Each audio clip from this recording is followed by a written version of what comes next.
Apocalipse, capítulo 2, a partir do verso 8. E vamos então dar uma conferida no conteúdo dessa carta. Então imagine que você recebeu uma carta,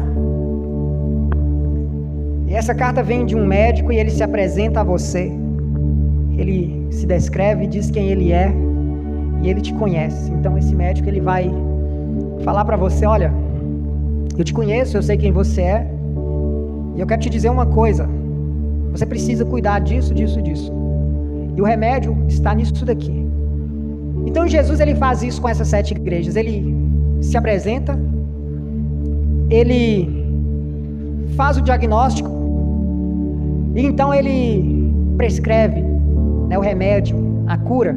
Quantos de nós, como igreja, como homem e mulher que constituem a igreja, como nós muitas vezes precisamos disso, um diagnóstico de Cristo em nossas vidas, para que Cristo olhe para nós e diga o que nós de fato precisamos fazer, o que nós precisamos melhorar como igreja do Senhor. E ele também pode escrever isso, para as igrejas mesmo. Quantas igrejas, gente, precisam? A gente tem visto aberrações acontecendo dentro das igrejas. E eu acredito, Débora, que se Cristo hoje fosse escrever carta às igrejas, provavelmente, seriam cartas assim: olha, eu sei quem você é, eu sei dos seus forrós, eu conheço as suas bagunças, eu sei que você é pequeno, eu sei que você é pequenininha, eu conheço a sua frieza. Mas ele também vai dizer: eu conheço o seu fervor, eu conheço a sua seriedade. Para muitas igrejas vai ser assim, para outras vai ser: eu conheço os baile funk que você está organizando, eu conheço essas doutrinas de demônio que você está ensinando aí. Sabe, se Cristo tivesse que escrever carta às igrejas de hoje, seria algo, eu diria, de deixar a gente com o cabelo em pé, assim, de tanta coisa que ele ia escrever. E não precisa ir muito longe, basta você dar um Google aí, no YouTube aí, e colocar o que está acontecendo nas igrejas. Aí você vai ver tanto vídeo que você vai ficar assim: meu Deus do céu, isso é igreja ou o que é? Isso é igreja ou um baile funk? Isso é igreja ou é o carnaval da Bahia? Isso aí é igreja ou é um terreiro? Isso aí é igreja ou o que é? É um cinema isso daí? É uma palestra de coach motivacional? O que é isso? Então a gente vai ficar confuso. E a gente vai ver muitos profetas que não são profetas, apóstolos que não são apóstolos, pastores que não são pastores, e a gente vai ver muita coisa verdadeira e genuína também.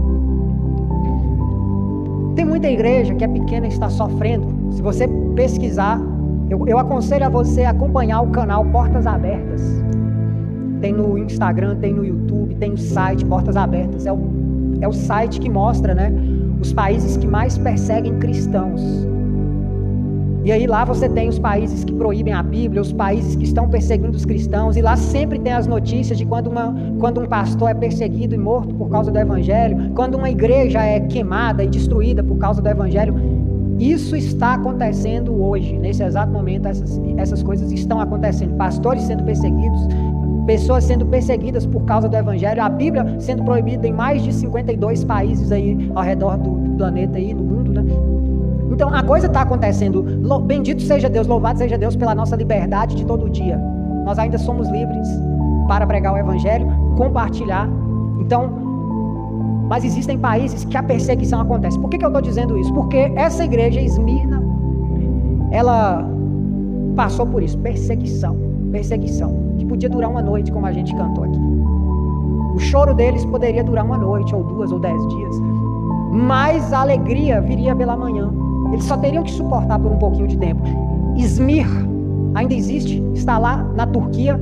Eu não sei, Amanda, dá uma pesquisada aí no Google aí, Izmir, e põe as imagens só pra gente ver aí as imagens. A cidade existe ainda, as ruínas, antigas lá existem ainda, mas Izmir ainda existe, está lá na Turquia. É uma cidade grande, uma cidade que as pessoas fazem turismo para lá. Mas vamos acompanhar aqui o que a igreja da Esmirna daquela época teve que ouvir de Cristo. Qual é a recomendação? E o que nós podemos aprender com isso hoje? Apocalipse, capítulo 2, verso 8. Acompanha comigo aí.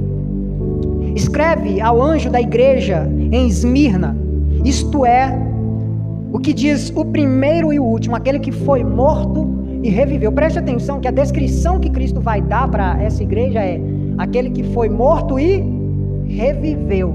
Presta atenção, por que Cristo, para a igreja de Éfeso, Cristo dá outra, né?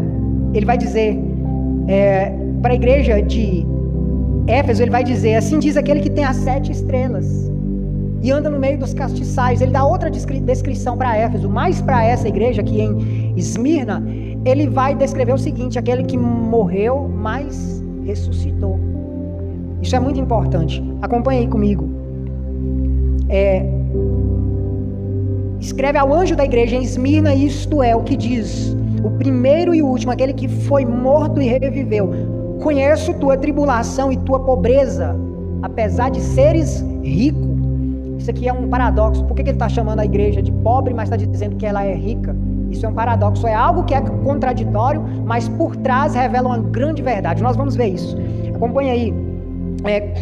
Conheço a tua tribulação e tua pobreza, apesar de seres ricos, e a blasfêmia dos que dizem ser judeus, mas não são, pelo contrário, são sinagoga de Satanás. Não temas o que há de sofrer. O diabo está para colocar alguns de vós na prisão, para que sejais provados, e passareis por uma tribulação de 10 dias. Ser fiel até a morte, e eu te darei a coroa da vida. Isso é complicado. Se uma igreja recebe, imagina que Cristo manda uma carta dessa para nós aqui. Como assim? Fica fiel até a morte. Ou seja, o que Cristo está dizendo para essa igreja? Algumas cabeças vão rolar. Alguns de vocês vão morrer. Sejam fiéis até esse momento. E aí ele fecha: quem tem ouvidos, ouça o que o Espírito diz às igrejas. O vencedor de modo algum sofrerá a segunda morte. O vencedor, vamos falar isso junto? O vencedor de modo algum sofrerá a segunda morte. Isso aqui é para você, cristão, o vencedor. E aqui ele está dizendo: quem tem ouvidos para ouvir, qualquer cristão, em qualquer momento da história que ouvir isso daqui, entenda algo: aquele que vencer vai receber o que? Não, de modo algum sofrerá a segunda morte. A primeira morte é essa morte física, esse corpo vai padecer, mas o espírito vai para onde? Para Deus que o fez. A questão é que muito espírito não vai para Deus. Muita gente vai morrer e vai padecer eternamente, longe da presença de Deus, no inferno. Eu queria pregar outra coisa, né, e dizer que não, ou então vir com uma mensagem aqui que não fala de inferno, né, porque a moda é essa, não falar de coisa ruim na igreja. Mas o fato é que isso existe. Isso existe, é verdade. É necessário vencer para não passar pela segunda morte, que é a condenação eterna. Essa segunda morte é a condenação eterna. É onde, depois dessa primeira vida, essa vida física aqui, onde nós vamos nos encontrar com Cristo. O que fala lá em Hebreus? O homem está ordenado morrer uma só vez e depois disso passar por um julgamento. Para que uma pessoa é julgada? Quando alguém vai diante do juiz para ser julgado, duas coisas acontecem: ou ele é condenado ou ele é absolvido. Entendem aqui o que o Espírito está dizendo?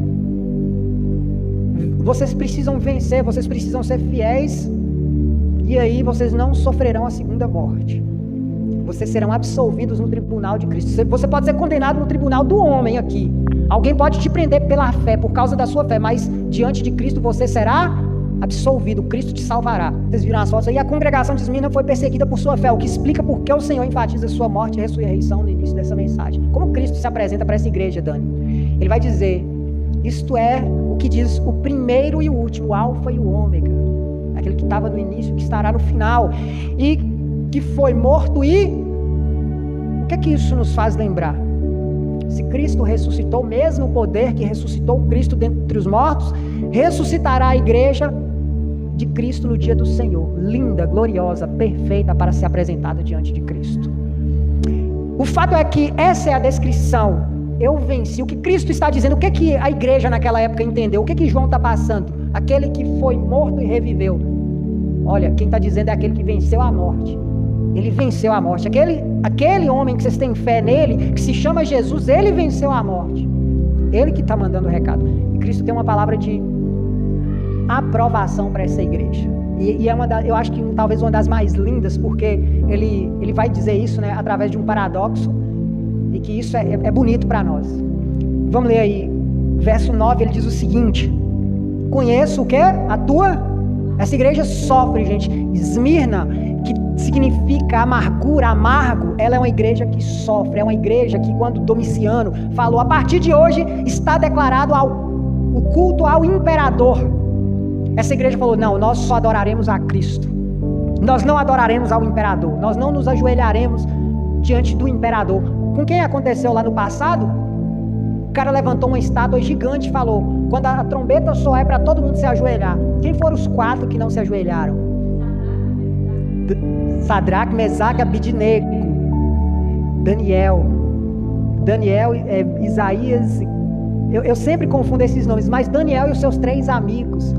Sabe, essa história antiga, gente, de um governante, de uma autoridade política, prestem atenção muito bem nisso, gente. O mundo está mudando, não vai custar nada para um grande governante em algum lugar por aí, ou no Brasil, ou nos Estados Unidos, ou na China, ou em qualquer lugar do mundo, levantar um grande governante político e declarar, olha, eu sou o Messias, vocês têm que prestar culto a mim, não vai custar muito. Isso é profético, gente. O anticristo vem aí, ele vai enganar muitos. Não vai custar muito para isso acontecer. Na China isso já acontece. Na China os cristãos de lá não podem levantar altares a Deus. Tem que ser só o imperador chinês Xi Jinping.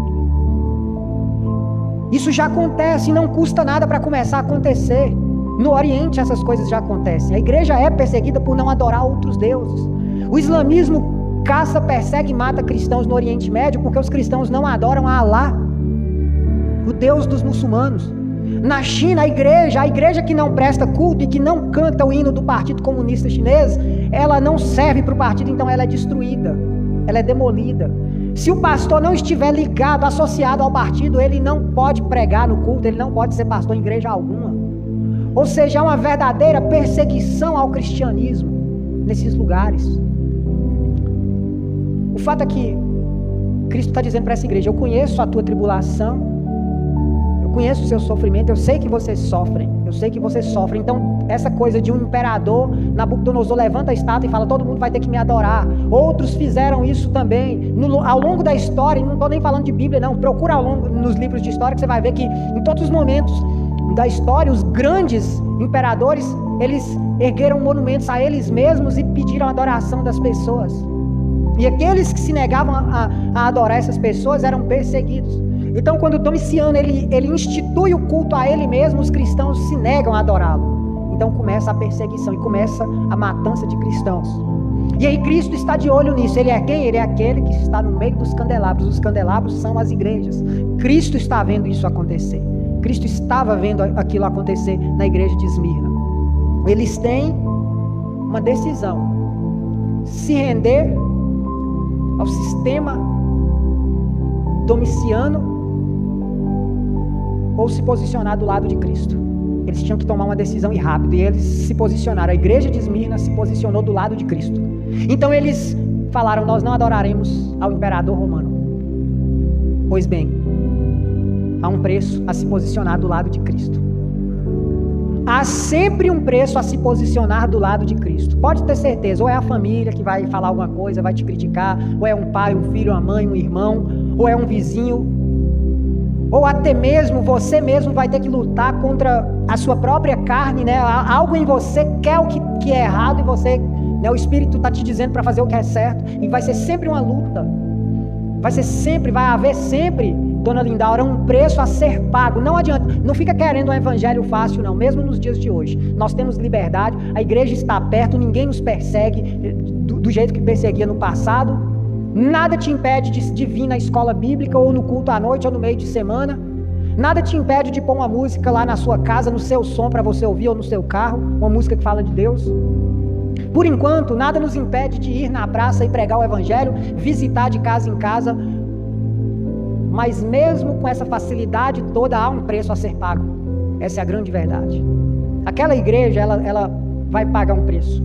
Essa igreja Esmirna vai pagar um preço por se posicionar do lado de Cristo, por não se render ao sistema domiciano da época.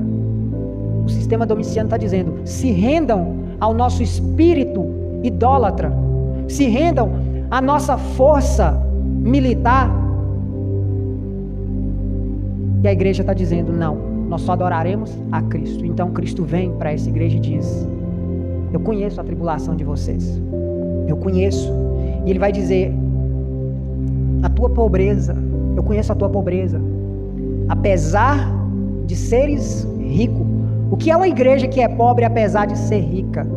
Do que Cristo está falando? Essa igreja, gente. Esse termo aqui, pobreza, eu conheço a tua pobreza. No original, no grego original, significa aquela situação abjeta de não ter nada mesmo. De faltar o que comer, de faltar o que vestir. De talvez não ter onde morar, ter que se esconder nas cavernas. Porque era essa a situação da igreja perseguida daquele primeiro século. Se as pessoas estão te perseguindo, você tem um endereço, então você tem que sair de lá. E se agora Domiciano falou, persiga os cristãos porque eles não querem se render ao sistema. Qualquer um que entregar aos cristãos ganhará um prêmio. O que o cristão tem que fazer? Ele já não pode mais comprar. Ele já não pode mais andar normal na rua, ele tem que se esconder. E isso leva a uma situação de pobreza, porque você não pode ir de qualquer forma na rua comprar, nem vender. Você não pode nem talvez ficar na sua casa. Era isso que a igreja de Esmirna estava passando. Porque eles eram perseguidos. Então eles tinham essa pobreza mesmo que a perseguição causou. Então Cristo está falando, eu sei que vocês não têm nada, eu sei que vocês passam necessidade, mas vocês são ricos, e essa riqueza aqui é no sentido espiritual, porque essa igreja de fato, ela está pagando o preço, ela se posicionou do lado de Cristo, e agora ela está pagando o preço. Ela está pagando o preço. E é isso, né? No reino de Deus, gente, não confunda as coisas. O reino de Deus, a ótica é invertida. Quem quiser ser o primeiro, que seja o último. Quem quiser ser o maior, quem quiser ser servido, que sirva a todos. A ótica do reino de Deus, ela é invertida. Então tem muita igreja que vai achar que é rica demais, que parece ser muito rica, mas é uma pobreza espiritual tamanha. Tem igreja que Cristo vai dizer, ó, eu sei que vocês são finos, ricos, mas você está nu, você é pobre. Porque aquela igreja, sabe, diante de Deus, ela parece, tem igreja que vai estar diante de Cristo como numa pobreza espiritual tamanha, gente. Entenda uma coisa, tamanho de congregação não significa nada. Pode ser que aqui esteja se reunindo 2 ou 3 e Deus está agindo poderosamente. Isso aqui é um tesouro na mão de Cristo. Pode ser que aqui tenha 20 ou 1000 pessoas e não tem conexão nenhuma com Deus. Olha o que ele falou para a igreja de Éfeso, que era uma igreja grande, uma igreja que fazia as coisas, tinha atividade. Vocês nem me amam. O que motivava a igreja de Éfeso? Status, posição diante da sociedade. Porque de fato o que ela precisava ser e ter, ela não tinha, que era o amor a Cristo. A igreja de Esmirna, ela não tem riqueza, ela não tem posses, ela vive escorraçada porque ela é perseguida. E Cristo está dizendo, vocês são pobres, eu conheço a tua pobreza, mas você é rica. Olha o que ele está dizendo. Conheço tua tribulação e tua pobreza, apesar de seres ricos. Essa riqueza é a aprovação que Cristo está dando a essa igreja. As coisas não eram fáceis para a igreja de Esmirna. Seus membros eram perseguidos, provavelmente por sua recusa em ceder às exigências do mundo, né, de Domiciano. Esmirna era um centro importante do culto imperial romano. Vocês viram aquelas ruínas dos templos? Ali eram os templos pagãos, onde aconteciam os cultos pagãos, e a igreja cristã falou, nós não queremos fazer parte disso. Então essa igreja sofreu. Ela não cedeu à tentação de fazer parte do mundo. Tem muito crente cedendo à tentação e fazendo parte das festonas do mundo, fazendo parte de outras coisas loucas aí que não tem nada a ver com Deus. Está cedendo, isso é pobreza espiritual. Ceder ao mundo é ser pobre espiritualmente. Porque o que é riqueza para Deus é você estar firme com Ele. Sabe? Essa igreja, ela então tem essa aprovação, uma palavra de aprovação. Vocês estão sofrendo por minha causa, isso tem causado a pobreza de vocês, mas vocês são ricos. Diante de mim, eu os vejo como ricos. Vocês são cheios da graça de Deus. É melhor ser cheio da graça de Deus. É melhor ser rico no Espírito Santo de Deus. É melhor estar cheio de algo que o mundo não pode roubar de você, que a traça não pode corroer, nem ladrão pode tomar. Imagina quanta gente, né? Eu estou falando de gente muito grande, né?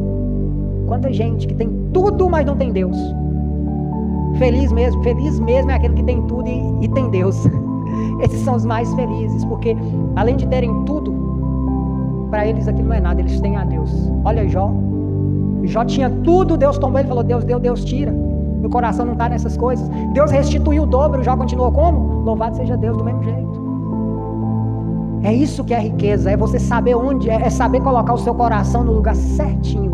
Porque onde está o seu coração, aí está a sua riqueza. Onde está o seu coração? Se for uma coisa que o ladrão toma, meu amigo, se for uma coisa que se a inflação aumentar, você quebra, se for uma coisa que se o país quebrar, você quebra, então eu só te digo uma coisa, você é pobre. A nossa riqueza, o nosso coração tem que estar no Senhor. Onde está o teu coração, está a tua riqueza. E essa igreja, ela tem um povo que se diz judeu e não é judeu. Pessoas, uma comunidade próspera. Naquela igreja, né, porque o cristianismo ele começou a crescer junto com o judaísmo, porque o próprio Cristo era um judeu. Então o cristianismo começou dentro do judaísmo, mas não é judaísmo, o cristianismo começa, então era comum você encontrar uma igreja cristã cheia de judeus. Só que esses judeus sempre foram e sempre deram trabalho para o cristianismo nas igrejas cristãs, isso é verdade. O judeu sempre estava lá causando um problema. Quem é que perseguia Paulo? E sempre acusava Paulo e levava Paulo para as autoridades romanas? Os judeus. E o fato é que Esmirna tem esse problema, uma comunidade grande e próspera de judeus. E é evidente que os judeus não precisavam aderir ao culto imperial, porque a própria Roma reconhecia a religião judaica. Quando Jesus nasceu, quem é que estava no governo? Quem era o imperador? César. Mas os romanos deixavam o judaísmo normal. Não, vocês podem cultuar o Deus de vocês, porém vocês têm que nos obedecer. Mas podem. Então existiam sinagogas judaicas. E Roma respeitava isso, né? A sinagoga podia. Só que olha o que Jesus vai falar sobre esses judeus. Sinagoga de Satanás. Se não é uma sinagoga para adorar a Deus, se Jesus está dizendo que é uma sinagoga de Satanás, porque é ferramenta, era instrumento de Satanás para atrapalhar a igreja de Esmirna. Olha o que Jesus fala aí, olha.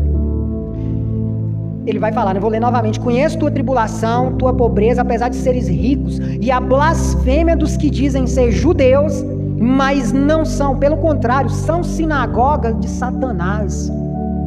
Imagina então que você é uma igreja, né, daquela época. Imagina então que está lá a igreja de Esmirna, convivendo com a comunidade judaica que diz que adora o único e verdadeiro Deus, mas não está adorando. E para ter, né, e geralmente judeu prospera, qualquer lugar que um judeu estiver, ele prospera. Quando os judeus na Alemanha nazista foram separados num bairro lá, e depois de um tempo alguns alemães foram lá pesquisar, esses judeus estavam negociando, tinham criado a sua própria moeda ali naquele bairro, estavam cambiando, fazendo trocas e prosperando. Judeu, eu não sei o que acontece, os caras são bons nisso. Mas o fato é que ali aquela comunidade de judeus que existia em Esmirna estava atrapalhando a igreja de Esmirna, sabe? Então, não cooperavam com a fé cristã. Assim, os membros da igreja de Esmirna eram difamados e maltratados, tanto por judeus quanto por gentios. Mas esses cristãos eram ricos, eles colocavam o coração deles aonde? No Senhor. Eu conheço a tua pobreza, apesar de seres ricos. Vocês não têm nem o que vestir, nem o que comer, estão fugidos aí da sociedade, mas vocês são ricos, cheios da graça. Então, esses cristãos, eles vivem em função de valores eternos. Uma igreja, gente, que vive em função de valores eternos é uma igreja rica. Guarde isso para você. Uma igreja que vive em função de valores eternos é uma igreja rica. Amém? Então, uma pessoa que vive em função de valores eternos é uma pessoa que vive em função de valores humanos é uma pessoa pobre. Não viva correndo atrás do que essa vida pode te dar. Corra atrás do que a eternidade pode te dar, uma vida ao lado do Pai. Eu quero estar lá ao lado do Pai, eu não considero nada, sabe? A gente consegue uma coisinha aqui, outra acolá, mas é só para ir vivendo enquanto Cristo não nos chama. É isso, gente. Esse deve ser o pensamento. Se Deus te der muito para administrar, administra bem. Se Ele te deu pouco, administra bem. Mas viva em função das coisas eternas, buscando as coisas do alto, onde Cristo está. Então, nossas lutas, elas não são contra a carne e o sangue, mas sim contra o inimigo, Satanás. Os judeus eram sinagoga de quem? Então, quem é que estava exercendo perseguição contra a igreja de Esmirna? Satanás. Nossa guerra não é contra sangue, nem carne, ou seja, não é contra homens. Então, se aparecer um governo perseguindo a igreja, esse governo está sendo usado por Satanás, porque quem tem interesse em destruir a igreja é quem? Satanás, o diabo e seus anjos. Jesus está dizendo, esse povo aí está dizendo que é judeu, eles não são, essas pessoas são sinagoga de Satanás. Uma sinagoga era uma igreja judaica. Jesus está dizendo que aquela sinagoga era um templo de Satanás. Que terrível, né? Ouvir isso. Imagina para uma sinagoga ou judaica ou uma igreja cristã ouvir, vocês são igreja de Satanás. Imagina uma coisa dessa, gente. Que terrível é para uma igreja ouvir isso. Então, Esmirna, ela é uma igreja que vive perseguição por causa de se posicionar por Cristo. Ela tem um grupo de pessoas ali que poderiam ser companheiros na fé e ajudar, mas não, esse povo queria ser próspero, ter posição naquele governo da época. Então, a igreja de Esmirna era acusada pelos judeus que estavam sendo usados por Satanás, junto ao governo romano. E qual é a chamada de atenção que Cristo tem para essa igreja? Poxa, Robson, essa igreja já sofre, essa igreja já é pobre, não tem nem o que vestir, é uma igreja que vive fugindo. Os judeus já acusam essa igreja, Satanás já acusa, os romanos já querem matá-los. Jesus ainda vai chamar a atenção dessa igreja? Sim, mas não para dizer que eles estão em falha, mas para chamá-los para um detalhe que todo cristão tem que ter. Tem que prestar atenção, é um aviso, não é nem uma chamada de atenção, é um aviso solene, Débora. Olha o que diz aí no verso 10 e 11. Não temas o que hás de sofrer. Então o aviso é não temas, não tenham medo, não fiquem apavorados. Não temas o que hás de sofrer, não tenham medo do sofrimento, gente. Você está sofrendo, não tenha medo. O diabo, então, primeiro era a sinagoga de Satanás, né? Os judeus eram da sinagoga de Satanás. Agora, o diabo está para colocar alguns de vós na prisão. Por meio de quem? Quem ia prender os cristãos daquela época? O governo romano. Tá vendo? Então, para quem é o diabo para João?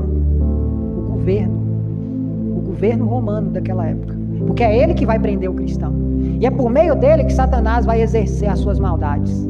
Então Jesus está dizendo para essa igreja, não temas o que hás de sofrer. O diabo está para colocar alguns de vós na prisão, para que sejais provados. A provação vai vir. O choro vai durar uma noite, ou 2, ou 10. Entende? Então olha o que Jesus está dizendo para essa igreja, gente.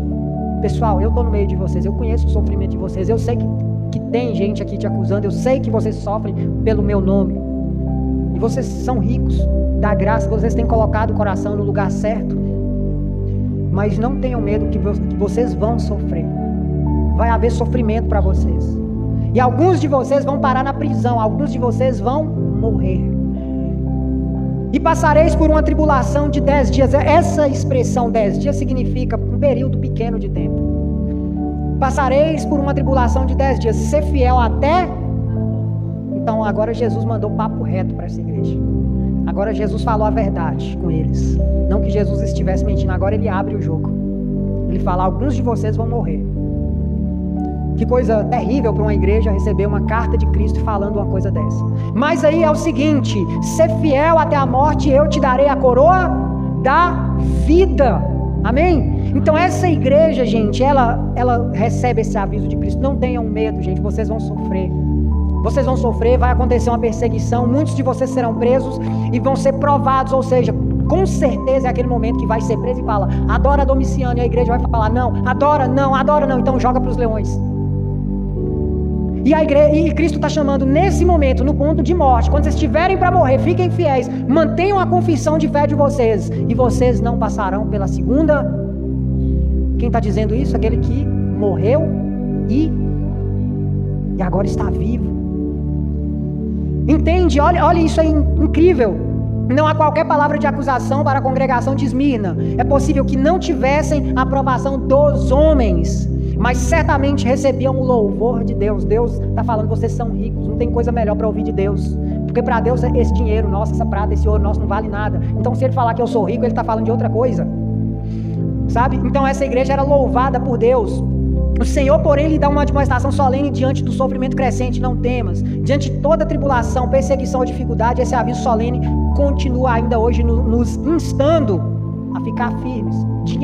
Se você passar por um sofrimento, por uma perseguição ou qualquer coisa do tipo, fica firme, não tenha medo. Não tenham medo. Sabe, agora eu quero dizer isso.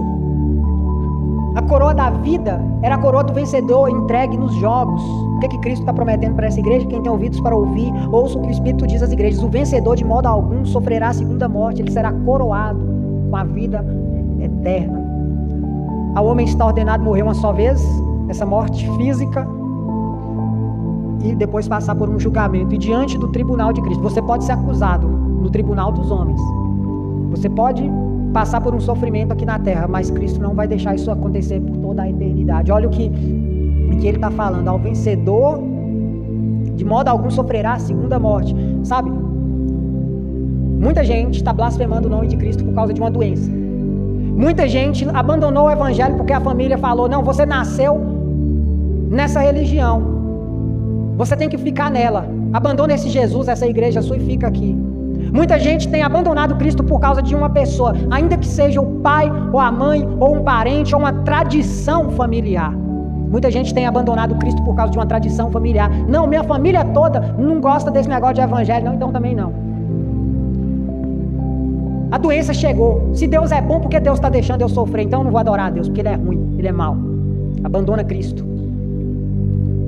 Quando o mundo começa a odiar os cristãos e começa a falar que evangelho é coisa do passado, é coisa de gente antiquada, já estão dizendo isso aí. Quando começarem a dizer que a Bíblia é discurso de ódio, eu quero ver quem vai ficar fiel até o fim. Vamos ver quem vai ficar fiel até o fim. Jesus está dizendo: não temas o que hás de sofrer.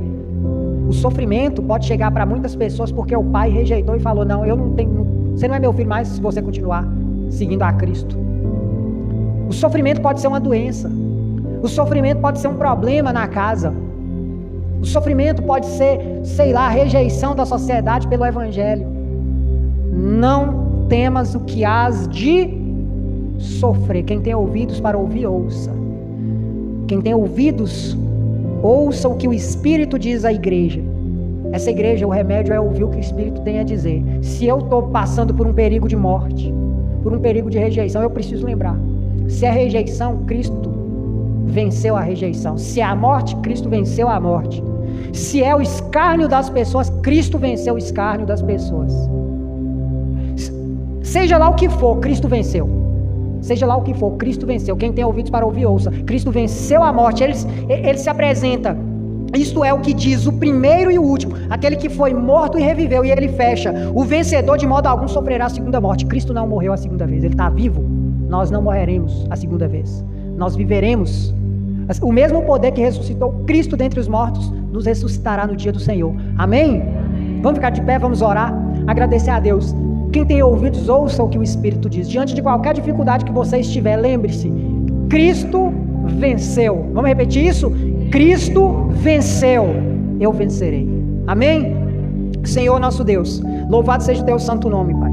Nós te bendizemos, ó Deus, porque tu és bom. Senhor, vem a nós, ó Deus, e nos avisa, Deus, que diante de qualquer dificuldade, Pai, o Senhor nos lembra que o Senhor venceu. O Senhor foi o primeiro e o último, aquele que morreu, mas está vivo, Pai, aquele que ressuscitou primeiro, Pai. Ó Deus, e o Senhor nos lembra, Pai, que de forma alguma, Pai, aqueles que vencerem, Pai, passará pela segunda morte. Ou seja, seremos vitoriosos, ó Deus, no teu nome, Pai. Ajuda-nos a colocar o nosso coração naquilo que realmente importa. Ajuda-nos a buscar as coisas do alto onde o Senhor está. Ó Deus, e assim como Esmirna, Pai, nós sejamos elogiados pelo Senhor, Deus. Sejamos ricos em glória, em graça, em misericórdia, Deus, porque é isso que importa, Pai. Em nome de Jesus, ajuda-nos, Pai. Eu peço, ó Deus, que fica com cada um aqui, Pai. Aqueles também que nos assistem de casa, ó Deus, que vão nos assistir, Pai. Que a tua graça os alcance, Pai. Que a tua misericórdia seja sobre todos nós, em nome de Jesus, Pai. Dê-nos uma noite tranquila, ó Deus. Leva-nos para as nossas casas em paz, ó Deus, com a certeza de que somos mais do que vencedores no teu nome, Pai. Amém, Senhor. Coração silencioso, o culto está encerrado.